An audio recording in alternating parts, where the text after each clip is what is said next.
Okay, good day mga ka-airsoft. Good day mga kabigman. Kwentuhan session, tanungan portion, episode 103. Okay, napakalayo na natin mga ka-airsoft, no? Nasa episode 103 na tayo. Siyempre, nagsimula tayo sa episode 1. Ibig sabihin, dami na rin nating nasagot na katanungan, no? Mga katanungan na kadalasan na lagay mga dyan, desert. Mga katanungan na kadalasan na ibinabato sa atin, itinatanong ng ating mga ka-airsoft regarding dito sa hobby ng paglalaro ng airsoft, no?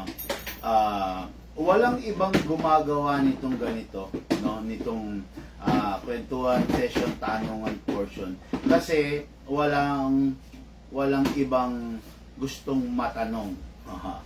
Okay, tayo lang naman ang gumagawa nito, no, sa in the airsoft history, no?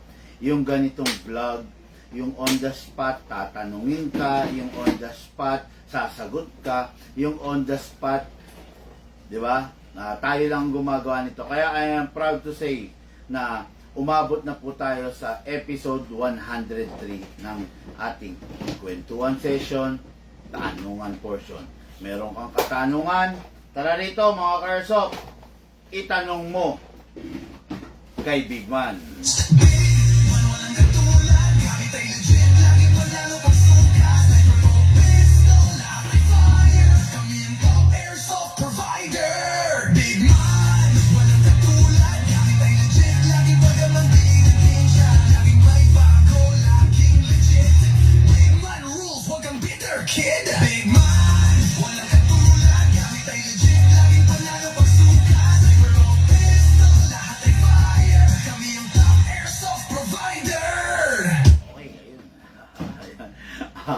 Naisingit pa natin yun, no? Yung ano natin, no? Yung, lagay mo magazine. Naisingit pa natin yung soundtrack natin, no? Yung jingle natin, no? Anyway, mga airsoft, dire-diretso na po tayo. Kung meron kang katanungan na gumugulo sa iyong isipan,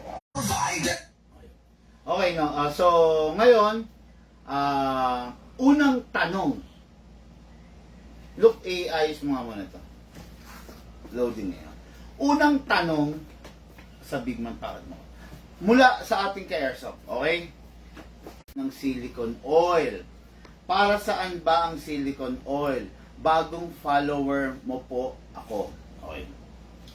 Napapansin niya lahat ng unit, nilalagyan natin ng silicone oil. Bakit ba natin nilalagyan ng silicone oil? Unang-una mga ka-airsoft, kaya po tayo naglalagay ng silicone oil para yung unit maprotektahan natin. Saan ba natin kailangan protektahan? Unang-una yung pistol, kailangan maprotektahan natin yung slide niya. Okay? Yung blowback housing niya. Yung hammer assembly niya. Yung disconnector niya. Yung hop-up chamber niya. Okay? Lahat yan, during the firing, nagdadanas ng wear and tear. Okay? Lahat ng bagay, nagdadanas ng wear and tear. Especially, pag nagkakaskasan na sila. Anything na nagkakaskasan, nagdadanas ng wear and tear. Okay? Kaya hindi natin pwedeng ipagsawalang bahala ang paggamit ng silicone oil kasi ma-advance yung pagkasira ng unit mo. Unang-una, bakit kailangan ng hammer assembly ng silicone oil? Ang hammer assembly consists of multiple parts, metal parts, combined pag mga China, all alloy, pag mga Taiwan, CNC steel, alloy, pag mga high-end Taiwan, all steel. Okay? Lahat yan, isang buong assembly yan, nagkikis-kisan yan, gumagalaw yan. Pag yan walang silicone oil, maganit. Yung pagkaubos ng bakal, na nagkakaskasan ng bakal sa bakal, mabilis. Okay? Bakit importante ang silicone oil sa pistol? Kailangan ng nozzle ang silicone oil. Through time, dahil sa paglalaro natin, nagde-develop ng mga hairline scratches yung nozzle. Ngayon, ang makakapigil doon is yung silicone oil. Bakit? Bakit kailangan ng silicone oil? Once na ang isang surface na isprayan mo ng silicone oil, Then yung another surface, ma-sprayan mo rin ng silicone oil or madampian. Okay? Ngayon, mag-iiwan yan ng thin film between the surface. Merong thin film dito, merong very thin film dito that is invisible by our naked eye, to our naked eye. Hindi mo makikita, thin, clear film. Okay? Nag-iiwan dito ng silicone. Ngayon, once na nagkiskisan, hindi direct hit na mapupunta yung kiskisan, yung wear and tear doon sa metal na nagkikiskisan. Okay? Again, kailangan mo ng silicone oil kasi nag-iiwan yan ng very thin film between the surface to fill in the gap of the two surface. Okay? Yun. Napaka-importante ng silicone oil. Bakit importante ang isang silicone oil sa isang magazine ng pistol? Okay? We all know that the output valve consists of many O-ring. Ganun din ang inlet valve consists of output valve. Some of the output valve merong 3, some of the output valve merong 4 na maliliit na O-ring. Okay? Plus spring. Ganun din ang inlet valve, merong spring, meron ding multiple O-ring. Pag sinabing multiple, consists of 2 pataas. Pag sinabing single, 1 na 1 lang. Pag sinabing multiple, ibig sabihin more than 1. Okay? Kaya kung ikaw hindi ka nag-cutting classes, noong nagtuturo yung teacher mo sa math, alam mo to. Okay? Pag sinabing single, 1. Pag sinabing multiple, more than 1. Okay? Ayan na, para lang malinaw, no? Ngayon, multiple O-ring ang nandoon sa inlet valve natin, multiple O-ring ang nandoon sa output valve natin.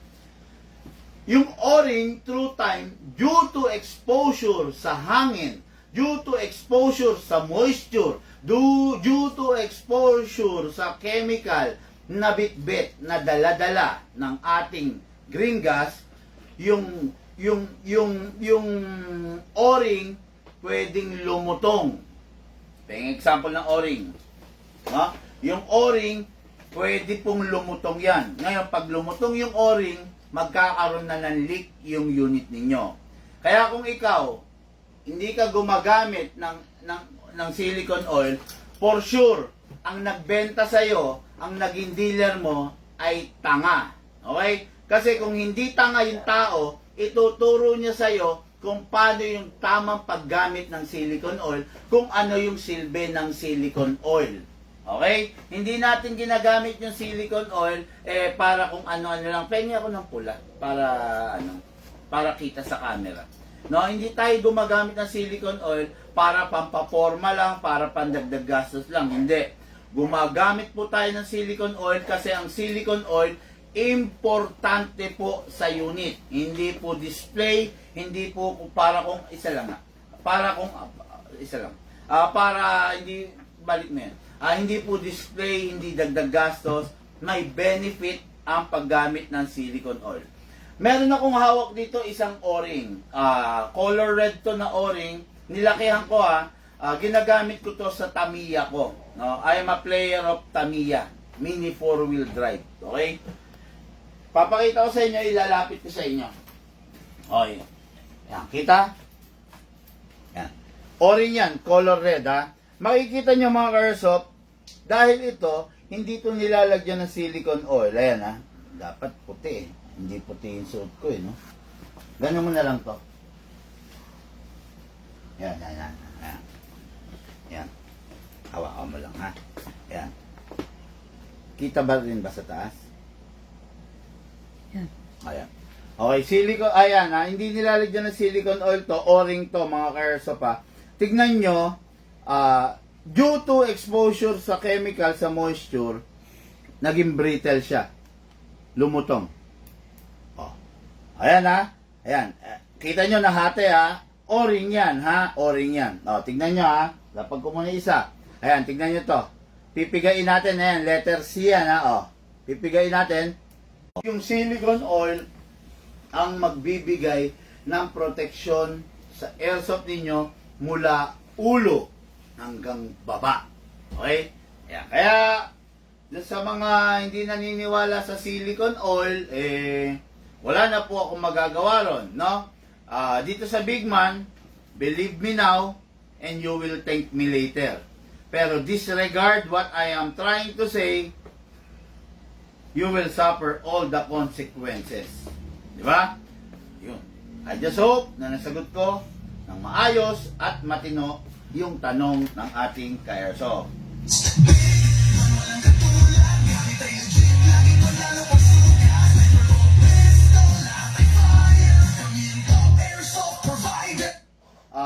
Sabi rito, magparapol ka naman, Boss Big Man. The reason why I am not having a raffle on the public, it is because dadagsain tayo ng mga taong walang alam sa airsoft. Okay? Dadagsain tayo ng mga tao na umaasa lang sa raffle.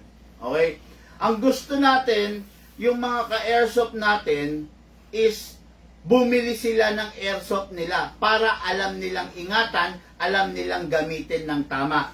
Pag hindi marunong gumamit nito, yung taong hindi responsable nito, na aksidente na nanalo lang sa raffle, masisira yung community ng airsoft. Okay? Magparapol ang Big Man or hindi, bumebenta ang Big Man. Bumebenta ang Big Man kahit may raffle or wala, kasi maayos ang serbisyo ng Big Man. Okay? Mahirap na lang magsalita, pero ang mga subscriber ng Big Man talagang airsoft player.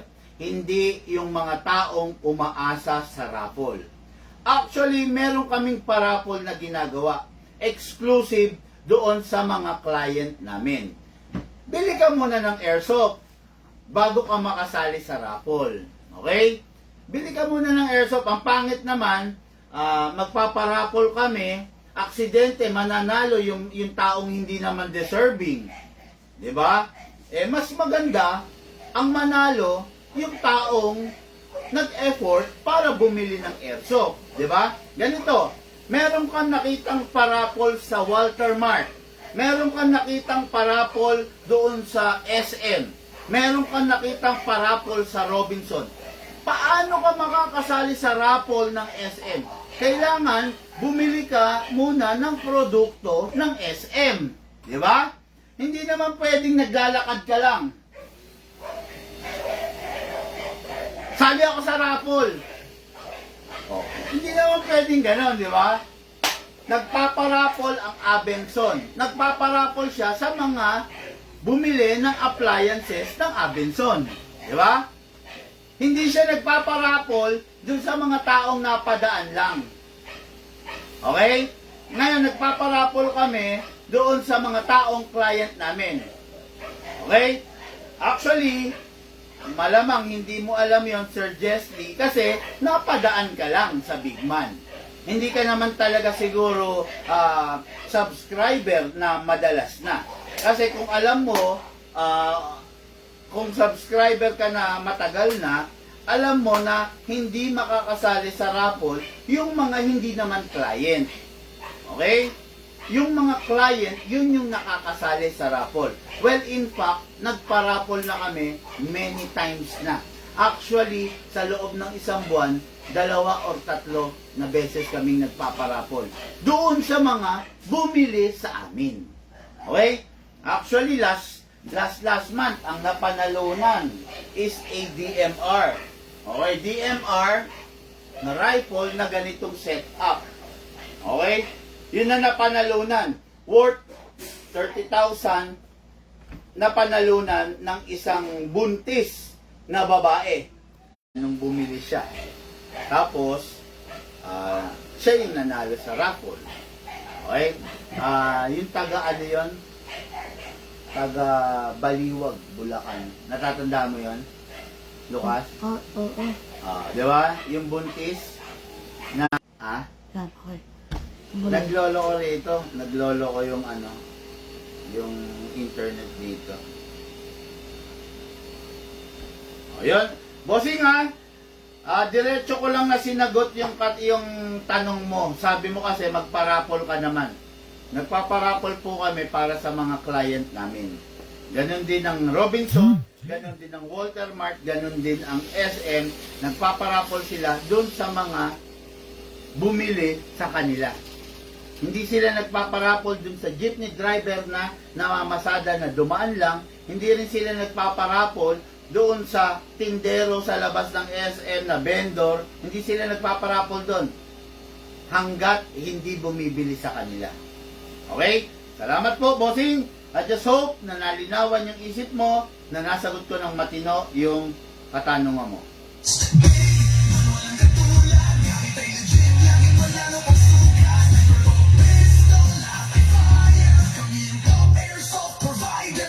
Big man, question number 3.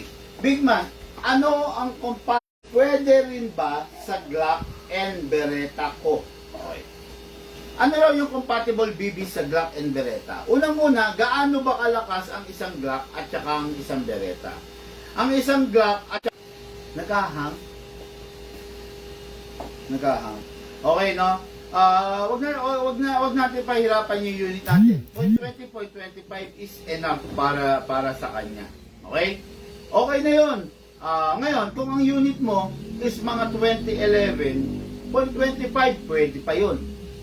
Depende rin sa 2011. Okay? Meron kasing 2011 na mga high-end like the ICS 2011 High Kappa. Required niya 0.30 grams agad. Like the Nobreach SSP series, di ba? Required nila is 0.20 agad. Ay, 0.30 agad. Matataas. Kasi, unang-una, yung most of the high-end edition pistol, syempre malalakas. Di ba? Tulad ng ICS, pwede siyang CO2, di ba? Pwede siyang 14 kg, pwede siyang CO2, at kayang-kaya niya yung 12 kg. Di ba? Ganun yun. Ngayon, halimbawa, SSP 5, out of the box, nire-require nila 0.30 grams ang gamitin mong BBs. Out of the box yun, ha? Ibig sabihin, pwede kang gumamit na mas magaang 0.20, 0.25, kaya lang, hindi mabibigay ng barrel, hindi mabibigay ng airsoft yung full potential niya. Diba? Kaya, dapat, dun tayo sa recommended na sinasabi. Ngayon, meron mga unit na, let's say, rifle. Siyempre, pag rifle, recommended pa rin, 0.20, 0.25. Pero once na in-upgrade mo na siya, syempre dapat magtaas ka rin ng BBs. Diba? Halimbawa yung rifle mo 400 FPS. O sabihin na natin below 400 FPS. Biglang in-upgrade mo, pina-upgrade mo. Nag 450 FPS siya, nag 500 FPS siya, nag 550 FPS siya. Ang tanong, pwede mo pa ba lagyan ng 0.20 grams? Pwede pa rin naman. Kaya lang, hindi ka na mag-e-enjoy. Diba? Magwawabol na yung bala, lumiliko na yung bala. Bakit? Sobrang lakas ng unit para dun sa bala. Ibinabagay din kasi yung bigat ng bala dun sa lakas na kayang ibigay or itapon ng unit mo. Diba? Ngayon, ang baril mo, Glock lang. Pipilitin mo ba siya mag 0.30, mag 0.35? Sayang lang. Unang-una, sayang kasi hindi niya kayang itapon ng ganun kalayo yung 0.30. Diba? Pangalawa, hindi niya hindi mamamaximize ng baril mo yung range na dapat niyang abutin.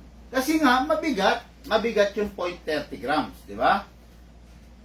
Saan mo ba kinokonekto? Restart mo nga, tignan mo, naghahango, paano naman ako makakahango, oh. Try mo nga i-restart, baka naman nag-a-update yan. Baka mag-update pag i-restart. Sige, i-restart mo. Wala tayong magagawa kung talaga mag-a-update eh. Ang hirap, wala tuloy akong mabasa. Wala akong ano.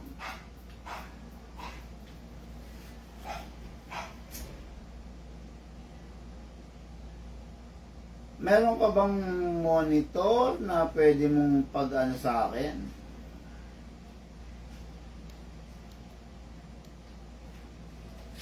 Okay, anyway. Okay, no? Okay. Compatible BBs, ito follow-up question, no?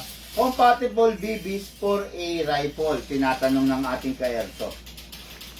Tulad nga na sinabi ko, kung yung unit mo, kung yung rifle mo is between, let's say, 350 to 380 and up to 400, okay lang naman mag .20. .20 ka lang gamitin mo. Ngayon, pwede ka rin siyempre gumamit ng .25, di ba? Ang pinag-uusapan natin dito, rifle na, ha? Hindi na pistol, ha? Magkaiba. Pwede ka rin gumamit ng .25. Ngayon, pwede ka rin gumamit ng .30. Depende sa karga ng upgrade ng unit mo. Kung yung unit mo, sa tingin mo, napa-upgrade na or napalakasan mo na, hindi na siya stock, pwede mo namang gamitan. Nasa sa'yo yun, no? Kaya lang, yun nga ang downside. Himbis na maaabot niya yung malayo, the more na binibigatan mo, the more na nalilimitahan yung layo ng bala na pwede niyang maabot. Okay? Kaya, tatansyahin mo pa rin, aaralin mo pa rin. Kaya, napakahalaga na ikaw mismo, ikaw mismo, kabisado mo yung unit mo. Kaya ang hirap na nangihiram eh. Bakit? Kasi nangihiram ka, hindi mo makakabisado yung gusto ng unit mo. Di ba? May mga unit na gusto pala nila yung .30. Pero dahil hindi mo alam na gusto nila yon, hindi mo tuloy na ibigay. Parang gano'n, di ba? Kaya importante na meron kang sariling unit. Makabisado mo kung ano yung gusto niya, kung ano yung dapat sa kanya. Okay? I just hope na nasagot ko ng maayos yung tanong. I just hope na nabigay ko yung tamang kasagutan base sa lawak ng aking kaalaman.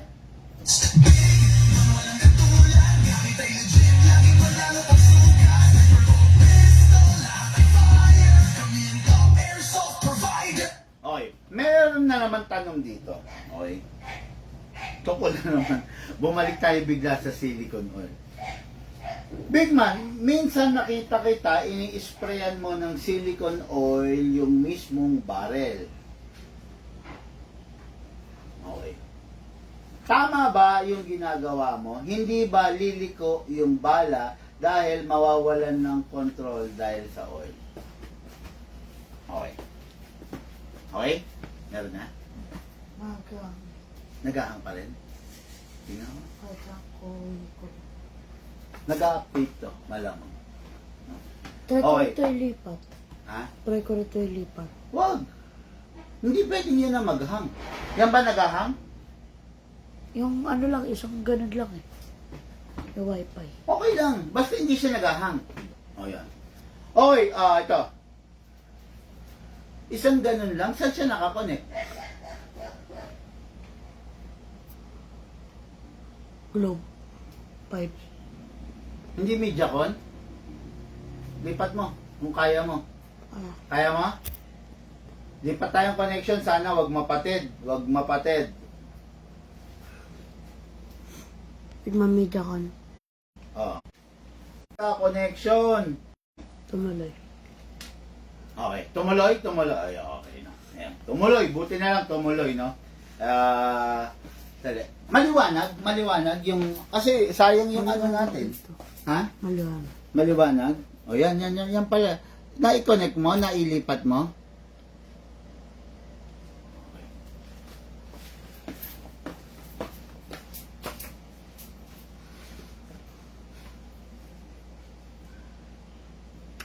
Paano mag-screenshot dito? Ay, putya. Dali mga karsa pa, inaayos lang natin yung connection. Ito. Saan?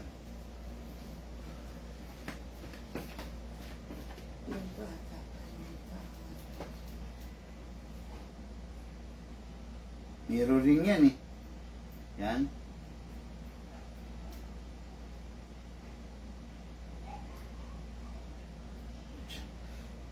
Wala pa yung live eh. Wala. Okay no. Sige, di ba ayun no. Yes, tama ka naman doon, no. Pag nag-spray ka ng silicone oil sa inner barrel ng isang rifle, posibleng mawalan ng direction yung bibis. Ugatin muna natin, bakit ba tayo nag-i-spray ng silicone oil doon sa barrel? Ano ba yung benefit?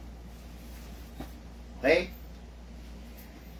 Isa sa benefit ng pag-i-spray ng silicone oil doon sa barrel para manatiling malinis yung loob ng barrel. Isa sa benefit yun. Para manatiling malinis. Through time, dahil sa exposure ng mga airsoft natin sa air, sa alikabok, sa moisture, nagkakaroon ng corrosion yung loob ng inner barrel. Pag nagkaroon ng corrosion yung inner barrel natin, gumagaspang. Pag gumaspang yung loob ng inner barrel natin, dyan dumadaan yung bibis. Pag magaspang yung inner barrel natin at dumaan yung bibis nawawalan ng direction. Okay? O, ngayon, nag-spray tayo ng silicone oil sa inner barrel natin. Mawawalan siya ng direction. Totoo! Hanggang ilang bala bago siya magkaroon ng direction. Ipagpalagay na natin sa unang putok, walang direction. Sa pangalawang putok, walang direction. Sa pangatlo, pang-apat, pang-lima, medyo lumiliko dahil may oil. Okay lang. At least, yung inner barrel mo na protektahan mo. Sigurado naman ako na pagdating ng pang-anim, pang-pito, pang-walo, pang-siyam, pang-sampung putok, meron na uling direction yan. Bakit? Kasi syempre, na-wipe out na. At least, yung inner barrel mo, nalagyan natin ng protection. Again, ulitin ko. Oo, hindi lingid sa kalaman ninyo. Hindi lingid sa kalaman ko. Mawawala ng direction yan. Pero, in a matter of ilang bibis lang. Diba? Anong gusto mo? May direction nga, pero pasira yung inner barrel mo dahil sa gasgas na nagaganap. Pangit yun. Diba?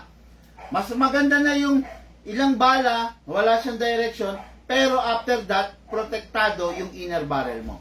Papakitaan ko kayo. Pakuha tayo kay Lucas ng maliit na cloth, maliit na basahan.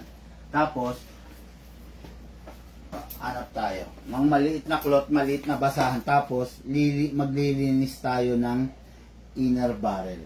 Ayan, papakita ko sa inyo ha. Dali, walang papakuha tayo. Look! Wala kasi akong cloth dito eh. Look, pwede na akong yung cloth. Ay, sa Panglinis ng inner barrel. Kita ba ako dito kung uupo ako? Okay, kita naman. Okay. Okay. Yan. Walang dilaw, no? Okay, ayan. Malinis na cloth. Kita naman, di ba? Kita. Okay. Gugupitin natin para maglilinis tayo ng inner barrel, ha? Pengi akong isang, ayan, yung itim. Pwede yan. Oh, ayan na. Ayan, gugupit tayo para kakasya sa inner barrel, ha? Ayan. Ayan, okay. Okay. Ayan. Okay. Ayan na, ito. Okay, ayan ha. Cloth na malinis. Kita sa camera? Yan. Kita. Malinis yan ha. Okay. Ngayon, kukuha tayo ng cleaning rod. Kita, look, kita. Cloth na malinis. Kuha tayo ng cleaning rod. Pasok natin. Okay, pengya ng silicone oil. Ayan. Okay, ayan. Yan itsura niyan ha. Ngayon, lalagyan natin ng silicone oil. silicone oil. Siyempre, babasain natin. Diba? Ayun. Okay. Ayan, basang-basa ng silicone oil. Itong unit na to, bago to. Nandun sa display to eh. Bago to bago. Linisan natin.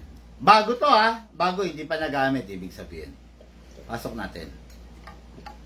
Pasok natin para malinis yung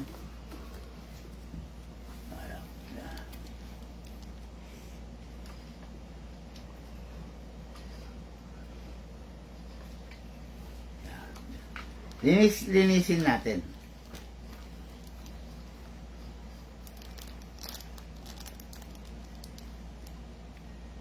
Bago to mga ka-airsoft bago Pag sinabing bago, hindi pa siya nagagamit. Yan, linisin natin. Alisin na natin Pahawak mo na ito. Ayan, dali. Oops, dali. Ayan, naglaglag pa. Kana. Okay. Hindi ganong kita yung dumi. Kasi, ano siya, blue. Sabi ko sa'yo, yellow dapat Bigyan mo ako ng yellow. Yellow. Hindi, pagpasensyahan nyo na. Hindi ganong visible. Diba? Tingnan ako yellow. Para kita sa camera. Akin na yung gunting.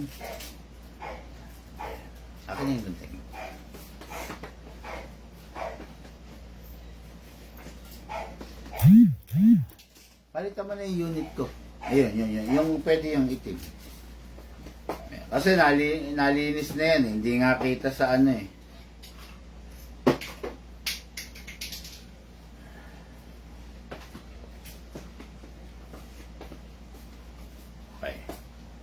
Ayan. Mag-aano lang kayo mga ka-airsoft, no? Maghahanda lang kayo ng small cloth. Ayan. Yan, ganyan Ngayon,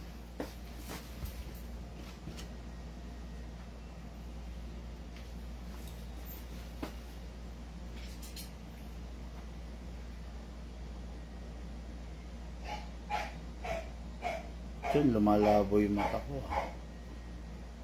Ayan. Para lang kayo ano yung tawag? Susulot ng karayom at saka ng sinulit. Ayan. Lagyan natin ng oil. Ayan. Dito malamang makikita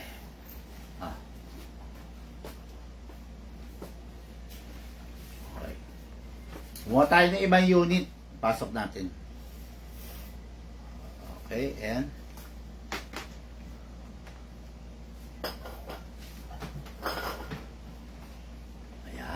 Okay, hanggang dito ibig sabihin. Lagyan na, ayan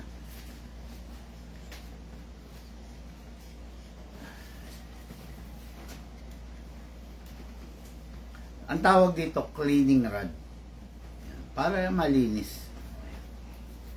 Okay, mga ka-airsoft, itong unit na to, bago to Bago, ibig sabihin, hindi pa siya nagamit. Okay? Ayan. Nililinis natin hindi pa nagamit Okay? Ayan. Ngayon, alisin natin. Okay. Patong natin dyan. Okay. Ayan. Nakita nyo naman siguro kung gaano siya kadumi. Pakita natin ng malinis. Okay. Ayan. Ito, tingnan mo kung kita. Mga ka-airsoft, ito yung madumi na cloth. Dito muna sa isang camera. Ito yung madumi, ito yung malinis. Kita? Yan. Liwanag dito. Yan. Ayan. Ito yung madumi, ito yung malinis. Kita nyo? Yung unit natin bago. Sabi mo nga yung mga basahan na yan, yung kulay dilaw. Yung unit natin bago. Nakita nyo naman kung gaano kadumi. Pero bago yun, di ba? Kaya, tama ba na sabihin nyo na hindi dapat sinisilicone oil yung barrel? Okay lang. Dapat na sinisilicone oil yung barrel. Di ba? makikinabang yung unit mo, tatagal yung unit mo. Pag hindi mo sinilicon oil yung barrel, mabilis ang buhay ng unit mo, mabilis kang masisiraan, mabilis kang magpapagawa ng unit mo. Di ba? Ayun, no? Kaya, makinig lang po kayo, okay? And I just hope na maayos at nasagot ko ng maganda yung katanungan.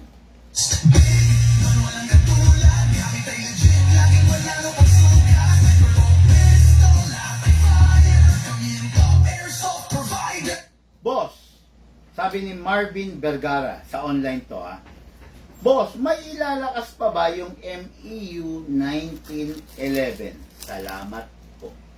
Sabi niya. Sir Marvin Vergara, ganito. Bumili ka kasi ng MEU 1911. Produkto yan ng WE. Taiwan yan. Pero alloy lang ang loob niyan. Okay? Ngayon, bago ka magpalakas ng isang unit, siguraduhin mo muna na naka-fix barrel ka. Okay? Kunin mo yung unit mo, kalugin mo yung barrel, umaalog. Hindi ka naka-fix outer barrel. Ngayon, papalakasin mo yung unit mo, lalo mo lang sisirain, lalo mo lang dinadagdagan yung stress na nandun sa barrel mo. Okay? Advisable ba? May ilalakas pa ba yung MEU 1911? Salamat po, sabi niya. Kung ano yung lakas ng MEU mo ngayon, hayaan mo na. Yan na yan. Okay? Huwag mo nang pangaraping lumakas pa yan or palakasin pa yan kasi lalong mo lang sisirain yung unit mo. Lalo mo lang dadalhin sa kapahamakan yung unit mo pag hinapit mo pang palakasin yan. Okay? Yung unit mo hindi naka-fix outer barrel yan. Maniwala ka sa akin. Sisirain mo lang yung unit mo. Okay? Just hope na nasagot ko ng tama at maliwanag yung tanong.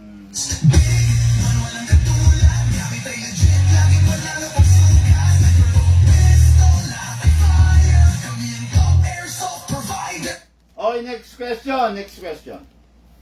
Big man, bakit hindi mo itinuturo ang tamang pag-dismantle ng unit? Or ang pag-dismantle ng unit? Okay, ganito. Bakit hindi raw natin tinuturo yung pag-dismantle ng unit? Unang-una, bakit kailangan mong i-dismantle? Ibabalik ko lang sa iyo yung tanong ko, bossing. Hindi ko raw tinuturo yung pag-dismantle. Ang tanong, bakit mo kailangang i-dismantle yung unit? Oh, uy. Ano yan? Bakit mo kailangang i-dismantle? Katwiran mo, lilinisan mo. Bakit mo lilinisan? Wala namang pulbura. Di ba? Wala namang nagaganap na combustion. Wala namang nagaganap na apoy. Wala namang nagaganap na pagkasunog sa loob ng unit mo. Bakit mo kailangang buksan? Di ba? Kung ikaw isang newbie ka, tinuturuan ka ng tamang paggamit, kung pati yung pagdidismantle, ituturo sa iyo nung oras na yon, ang tendency maguguluhan yung utak mo. Hindi lahat ng i-feed ko sa iyo, maiintindihan mo. Okay? Kung yung ng tamang paggamit, hindi mo masunod-sunod, paano pa yung pagdidismantle at saka pagbabalik? Di ba? I-dismantle mo, baka hindi mo mabalik ng maayos. Yung proper nga na paggamit yung proper na pagsisilicon oil, nakakaligtaan mo. Ano pa yung pati yung pagdidismantle, ituturo ko. Di ba? Ma-overfeeding yung utak mo. Ma-overfeed yung mga info na mas dapat na importanteng malaman mo, ma-overfeed sa'yo. Wendell Suela, good evening, idol. Good evening po, sir. Di ba? Ma-overfeed. Kaya hindi namin tinuturo yung pagdi-dismantle. Mas ine-encourage namin yung ka-airsoft na yung unit after ilang months, 3 months, 4 months, 5 months, 6 months, year, dahil hindi ito yung unit. Kami yung magdi-dismantle, kami yung gagawa, kami yung mag-PPMS nung unit. Libre lang po yun. Okay? Libre lang po yung pag-PPMS ng unit, kaya mas maganda, dalhin nyo na lang dito. Kami na lang yung, di ba, Lucas? Tayo na lang yung maglinis. Di ba? Kesa ililinisan mo tapos mapapahamak ka lang kasi hindi mo magagawa ng maayos.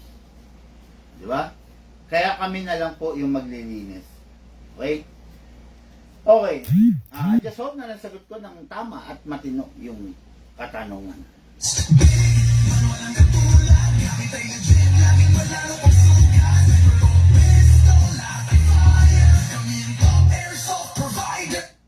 Okay. Big man, lahat ba ng pistol ay pwedeng ipang-compete? Lahat daw ba ng pistol pwedeng ipang-compete? Ibig sabihin, competition pistol. Lahat daw ba pwede?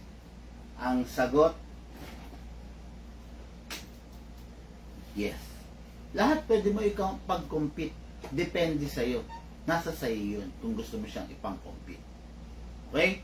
Ang tanong, kung yung unit hindi siya competition grade, ilalaban mo sa isang competition, mangunguluntoy siya. Kakainin siyang buo ng mga unit na pang-competition.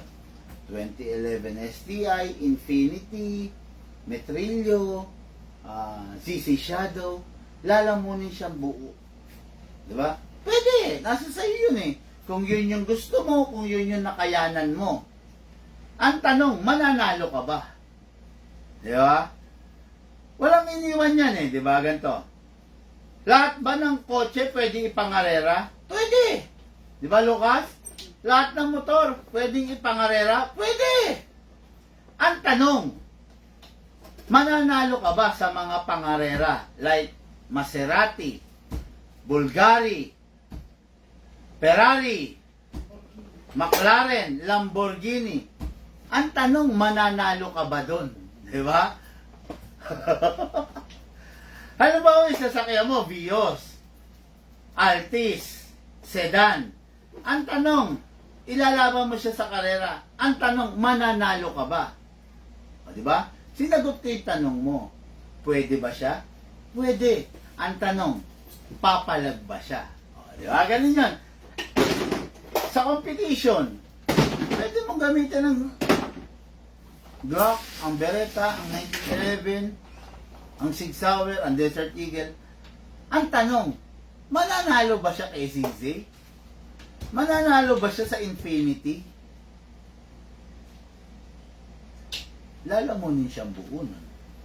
Pero, para lang masagot ko yung tanong mo, pwede ba? Pwede. Nasa sa'yo yun. I just hope nasagot ko na matino yung tanong.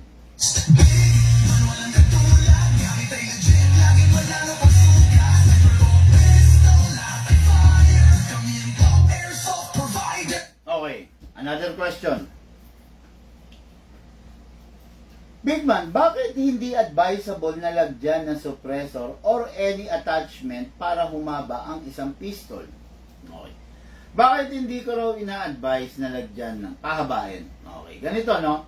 Bumili ka ng pistol. Bakit ka bumili ng pistol? You want something na short. Bakit mo lalagyan ng suppressor para humaba? Hindi ko ba gets, di ba? Sana bumili ka na lang ng rifle kung gusto mong mahaba. Pero bakit ka bumili ng short na pistol tapos papahabain mo? Di ba? Hindi, ano lang common sense lang, di ba? Bumili ka ng pistol kasi gusto ko maiksi, gusto ko nabubulsa, gusto ko nalalagay sa bag, gusto ko madaling bitbitin. Okay, bumili ka.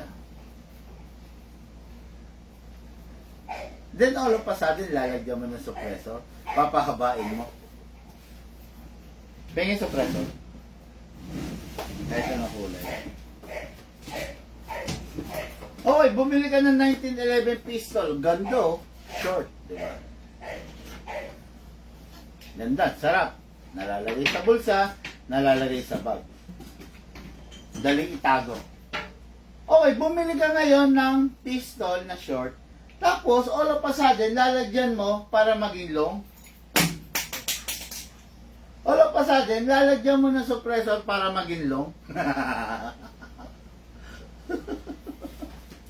Di ba? Ayan, ganyan ang itsura niya. Bakit hindi ka na lang nag-rifle? Di ba? Kesa bumili ka ng short, papahabain mo, bakit hindi ka na lang bumili ng long?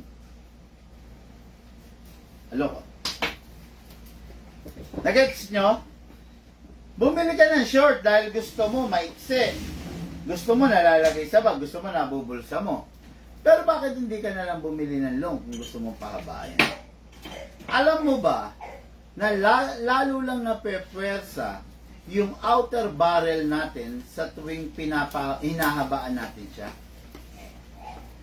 Ang nagsasacrifice is yung outer barrel natin. Pinahaba mo siya eh. Di ba? Yun yung magbibit-bit ng bigat, ng impact. Mas lalo lang siya masisira. Okay? Kung gusto mo ng long, bumili ka ng long. Huwag kang bibili ng short tapos ilolong mo. Di ba? Nagets nyo? Kung gusto mo ng long, bumili ka ng long.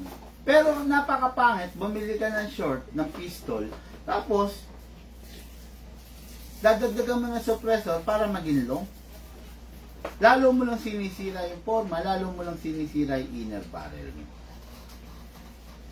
Hindi ko ma-advise yan. At hindi ko bet yung ganun. No? I just hope na nasagot ko ng maayos at matino yung katanungan.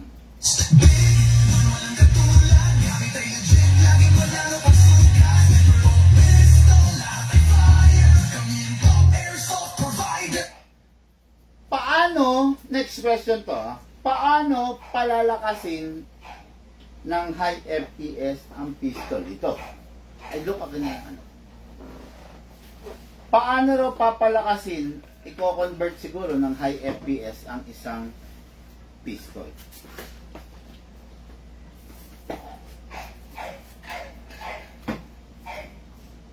Maraming beses ng na itatanong to sa akin.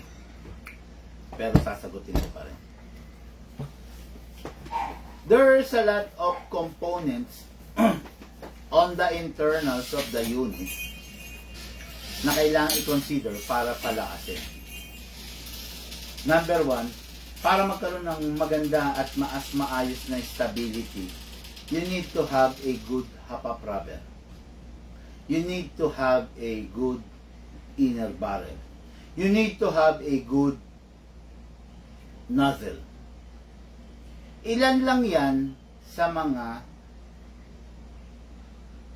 kino-consider para lumakas. Pero kami dito kasi sa Bigman, may sikreto kami. Diba? May sikreto kami na hindi namin gagalawin yung tatlo na yan, pero lalakas yung unit. Pero ang tanong, hindi kasi lahat ng unit pwede mong palakasin. Halimbawa, meron kang Glock. Glock na low budget lang. Not the China version, ah. Taiwan naman, pero low budget lang. Let's say WE. Advisable ba siyang palakasin? Ang tanong, hindi. Hindi siya advisable palakasin. Unang-una, papalakasin mo yung Glock, plastic siya. Hard polymer siya. Diba? Kung gusto mo na malakas na unit, high FPS na unit, bumili ka ng unit na high FPS. Pero, wag mong gagawin na yung mahina ay papalakasin mo. Kasi, never mangyayari yun. Sisirain mo lang siya. Okay? Parang ako,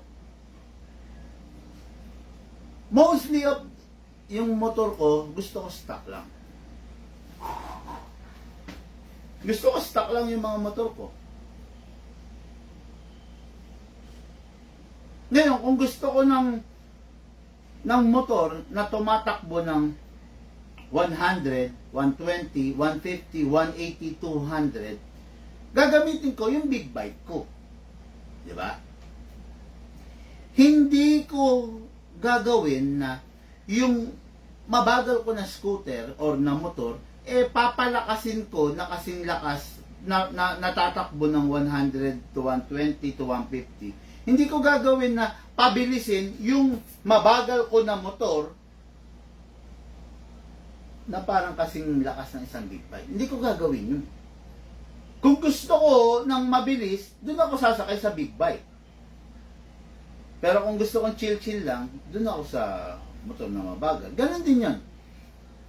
Kung gusto mo mataas ang FPS, bumili ka ng baril na mataas ang FPS. Pero hindi advisable na palakasin ng mataas na FPS yung mabagal ng motor.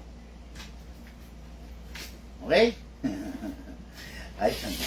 I just hope na nasagot ko ng maayos yung katanungan.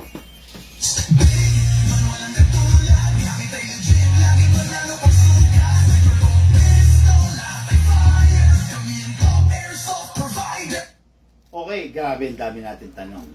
Ano raw ba ang basihan para masabing maganda yung isang pistol? Lagi ko na sinasagot to, madalas sa daily review and box. Para masabi mong maganda yung isang pistol, number 1, kailangan maganda siya sa mata mo. Maayos siya sa mata mo, mayabang siya sa mata mo, maporma siya sa mata mo. Okay? Para masabi mong maganda yung isang pistol, kailangan masarap siya sa kamay mo. Diba? Fit na fit siya, ang sarap ng handling, ang sarap ng piga, ang sarap hawakan. Para masabing maganda ang isang pistol, dapat masarap siya sa tenga mo, sa pandinig mo.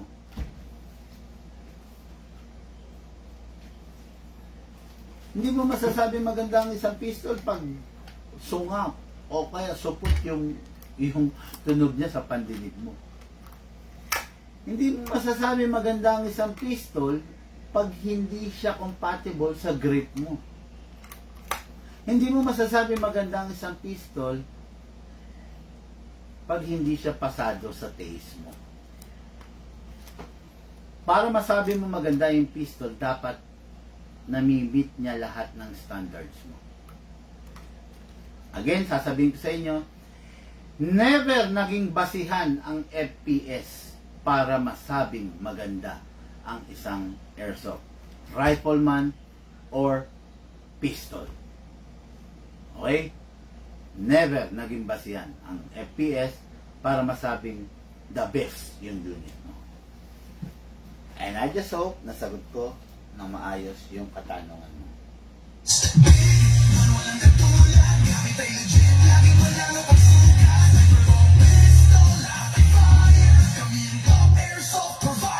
Okay mga Airsoft, sa lahat ng po na nag-share ng ating live video, maraming salamat po. This is a kwentuhan session, tanungan portion, episode 103. Sa mga hindi pa po nag-share, kung hindi naman po napaalaking abala para sa inyo, hit nyo po yung share button. Maraming salamat po. Lahat po tayo nagmula sa iba't ibang larangan, pinagbuklod, pinag-isa ng iisang libangan. Yun po ang paglalaro ng Airsoft, patid po sa inyo ng inyong lingkod, Pigman. Walang katulad, gamit ay legit, lagi manalo pag sukat.